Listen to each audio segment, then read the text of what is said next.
Howdy, mates. Good evening. This is a rarity of mine. This isn't something I do too often, which is to make a night video. But I'm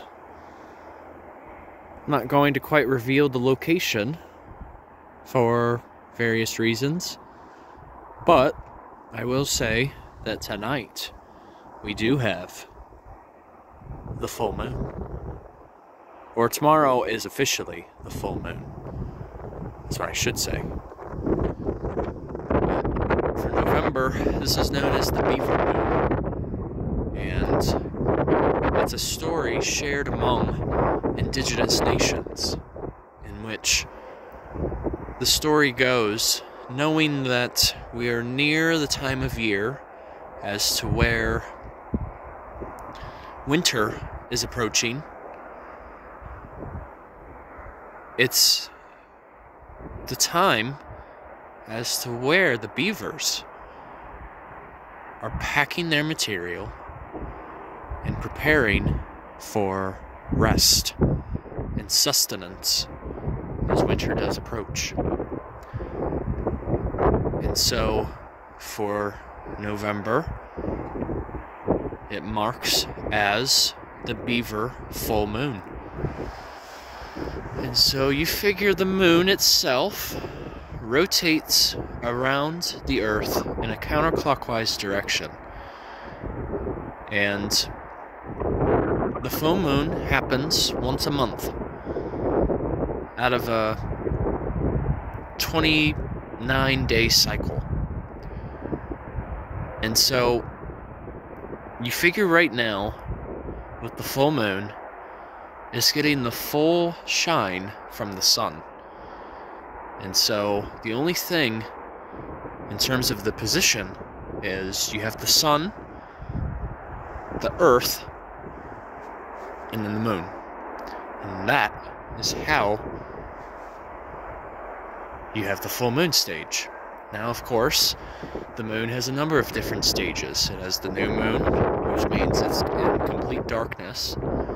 And then you also have first and last quarter,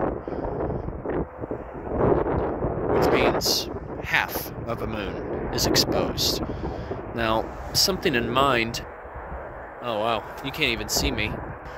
Something that comes to mind is the tides, right? Well, you figure with typically the full moon, that means that it's a little closer to Earth. And so as a result, it has more of a gravitational pull. And as a result, that is what creates the tides that we experience, especially in our oceans, as well as even our estuaries. This is neat. Like I said, I've never really done a night video before. Man, I just wish the sky would stay a little clearer, because just a few minutes ago you could actually see quite a few of the constellations. And that's actually a little hobby that I've been picking up on, is learning more about them.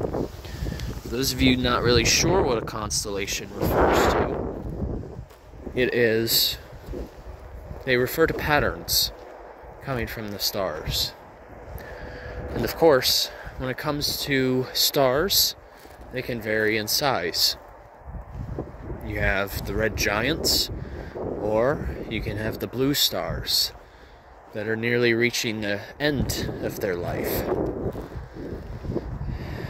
You could say our sun is, in a sense, a star. So it's pretty much made up of a bundle of different gases and heat, and it is releasing energy by means of fusion, which is something very difficult to harness.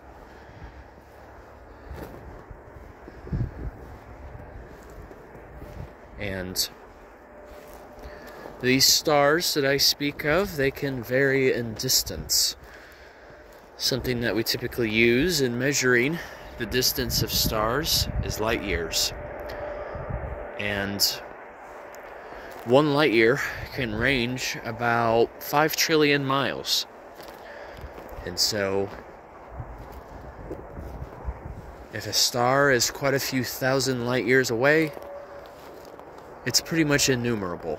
You can't even come up with a number for it because it is so large. So in a sense, when you do look at the stars in the sky, you're essentially looking at a time capsule. For all we know, some of the stars that we're looking at, they could already be gone. But since it takes so long for the light to travel, for those very, very, very long distances, that is why it's like a time capsule. So, unfortunately, I can't really delve a bit more into that because it is getting a little too cloudy. So, we'll just have to save it for a future film. Alright, take care.